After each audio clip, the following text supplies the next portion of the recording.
Hello. I'm still a little confused on certain things, like the fact that we are unlimited, infinite beings. Why does it matter, say, like what we eat, like organic food to inorganic food? It wouldn't matter if there were not conflicts within you. Mm-hmm. In other words, it isn't you getting out of sync with other physical things. It's you out of sync with you. Mm-hmm. It's when you have desires that your beliefs challenge, there's vibrational discord within you. Mm-hmm. Okay. So would it be better for us to eat organic foods, not drink alcohol, not smoke cigarettes? Well, it depends on the amount of airtime, thinking time that you've given. In other words, let's step back a little and then we'll come into the specifics of this. So you follow the idea or the basic philosophy that we are presenting here, that there are two aspects of you that are playing off of themselves, off of each other all the time. There's this non-physical energy, eternal part of you, and then there's what you're allowing in any moment in time. Mm-hmm. So in an ideal world, from our perspective, in every moment you would be so sensitive to the way you feel that when you think a thought that feels off, you just say, oh, that's off. Let me see if I can find one that feels a little better. In the same way that you finely tune your radio dial rather than listening to static. Mm-hmm. In the same way that you care about anything with some precision. It's a determination to feel good, so a determination to adjust the thought until you get it into sync. Mm-hmm. But most people have not been sensitive to their emotions, and so they've practiced thoughts by virtue of other standards. Instead of using the standard of how in alignment I am with this, which means how close I am to who I really am, how up to speed I'm staying with who life has caused me to become. Let's say this another way. Your source energy, you come forth, part of you, into this body, you bang around like you knew you would, leading edge creative genius that you are. You know what you don't want, you know what you do want, and every time you know what you do want, that larger part of you morphs into that improved condition. Mm-hmm. So through your life, you are causing the larger part of you to become. The question is, are you keeping up with what you've become? And your emotions are your indicator of whether you are or not. So in an ideal world, from our perspective, the perfect creative experience would be to be in human form and so sensitive to emotion that if a thought feels a little off, that you recognize that it's off. Esther will stop. Jerry will say, what's up? And Esther will say, something's off. I'm just trying to work it into alignment. In other words, sometimes she's more sensitive than others. Sometimes she goes headlong into thoughts that she very well knows are off, and she just doesn't care because she's invested in the subject. But sometimes there's a feeling of sensitivity. I want to get this into a better feeling place. And if someone could be in human form and could care enough about how you feel and could be disciplined enough to choose the thought that feels best, then you would always be in a place of singular attraction, and the world would be your oyster. People watching you would say, how do you do this? You barely state an idea of something you want, and heaven and earth parts and moves in order to bring it about for you. Mm-hmm. Who's got your number in high places that is working on your behalf? That would be the effect that others would see in your experience. So, in an ideal world, deliberate aligning of thought.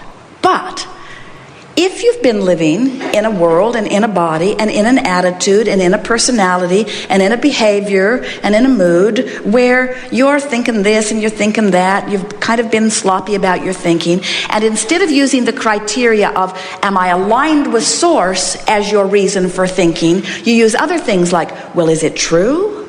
Did that really happen?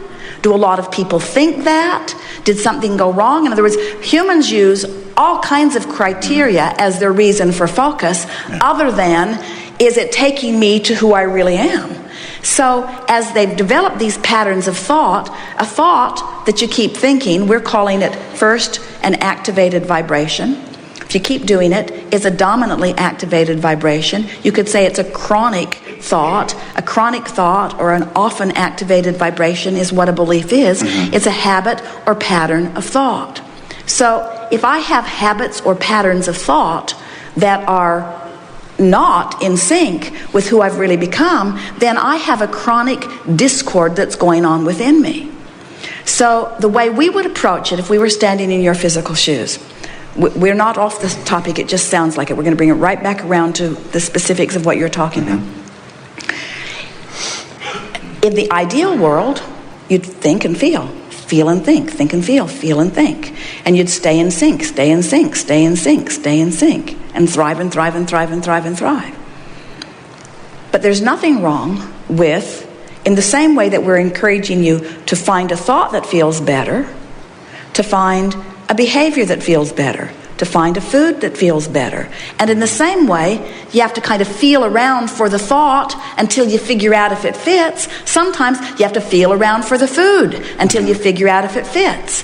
And what's it fitting with? Now let's talk about this. So let's say that you were young, you were out there eating, you were having experiences, you were putting things in your body, and you were having responses to them. Let's say, this is a fun way. Let's say you took a drug and you got high and you released resistance and you really liked it. So let's say that you put into your vortex, I want to feel this non-resisted, high-flying feeling of omnipotence. Because if you ever had that experience, that's what you put into your vibrational escrow. So it's over there. The source within you is holding that vibration, remembering that that's what you wanted. Let's say you ate something. Let's say for a period of time you lived in a place where everything that they fed you was the same sort of thing. There wasn't much balance in your diet, but you didn't know about diet, so you weren't thinking any negative thoughts about it. You were just eating what they provided for you. But let's say your tail was sort of dragging. You didn't feel energized by it. It wasn't the kind of food that your body really wanted, and so you weren't clear-minded, which means you asked for greater clarity. Let's say you didn't feel vitality, so you asked for greater vitality. That's the way contrast always works. So without even knowing about the 4 food groups or about what kind of things you were eating or about how much of anything was in it, without even knowing any of that, you were having your personal scientific laboratory experience where you were eating and having emotional and physical responses to it, and you were vibrational asking for improvement.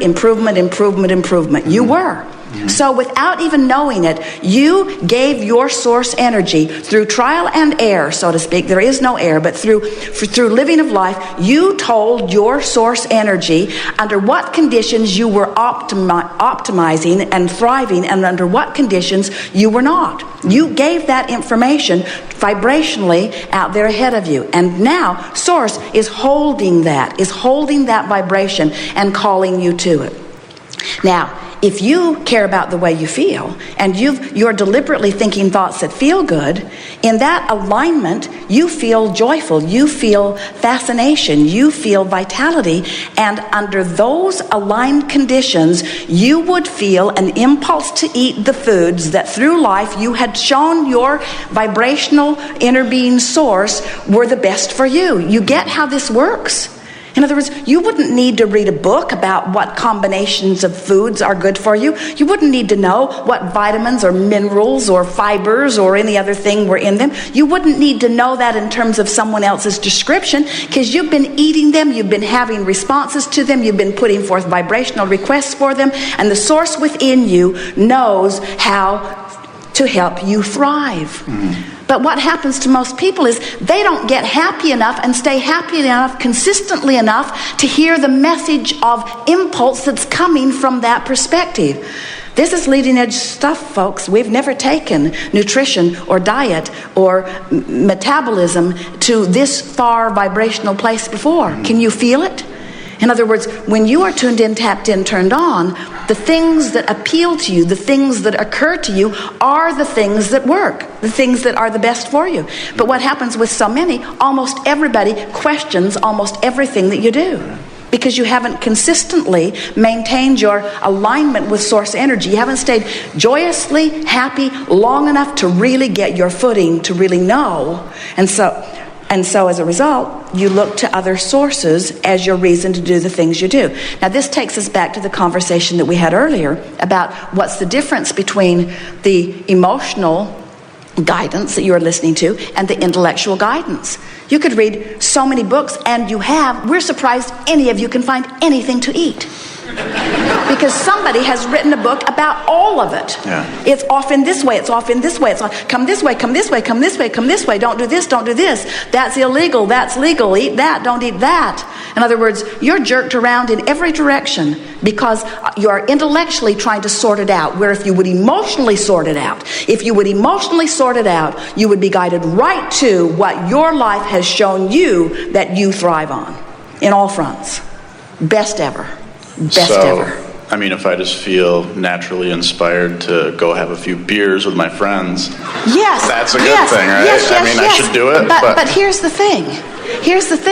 If you have been tuned in, tapped in, turned on, if you're like so many people who are going to have some beers because life has been beating up on you and you're looking for relief, then you're introducing the beer to your system, not from a place of alignment. And so you can't trust the guidance that comes from a place of trying to fix something that's broken. Yeah. That's why we say you have to consistently get to a place of feeling high and happy and eager about life before you can really trust those impulses about eating. Now here, you're really going to like this. So let's just lay this out. Been talking about the emotional guidance scale a little bit, and while we're not too eager to talk with you about emotions as such, we would rather that you just think about one emotion, and that's the emotion of relief. In other words, the emotion that feels a little better than where I am. But let's talk about this scale, and here is joy and love and feelings of vitality and appreciation, and here is despair and fear and everything else in between.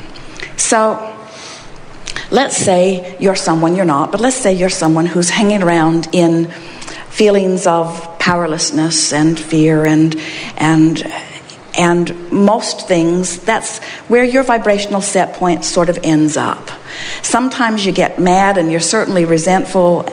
Not you, we're just using this as an example. And so you're hanging around in that vibration.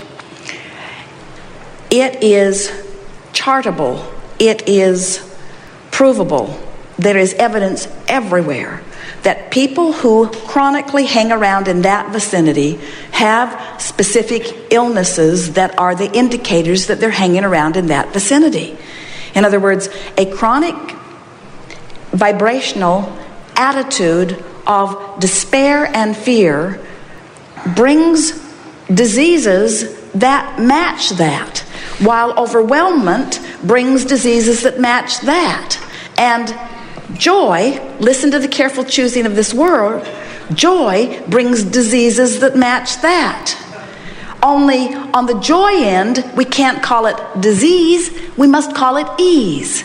So there's ease disease, ease disease, ease disease. You get how it works? And you are as diseased as you are not eased, and you are as eased as you are not diseased. You get it? In other words, there's allowing and there's resisting. And so here's this sliding scale. And it is chartable. In other words, if you spent time looking at autopsies, wanted to get your attention with that drama, and then personalities and behaviors and moods from the people that knew them, you would be able to see the accuracy of that. So now, so do you accept that? Yes. So what about this? So we've got this chart laid out, and let's say you figured out where you hang out on the chart. Layers of that chart will show you. We could show you what traffic patterns are around you, depending on where you hang out. We could show you what relationships you have with other people, depending upon where you hang out. We could show you your economic achievement, depending upon where you hang out. In other words, everything that is reflected in your life is understandable by virtue of where you hang out, and the stuff you choose to eat, too. The stuff you choose to eat. too. The better you feel, the more you are inspired to the food that the source within you has gleaned from living in your body makes you thrive. It's just that simple.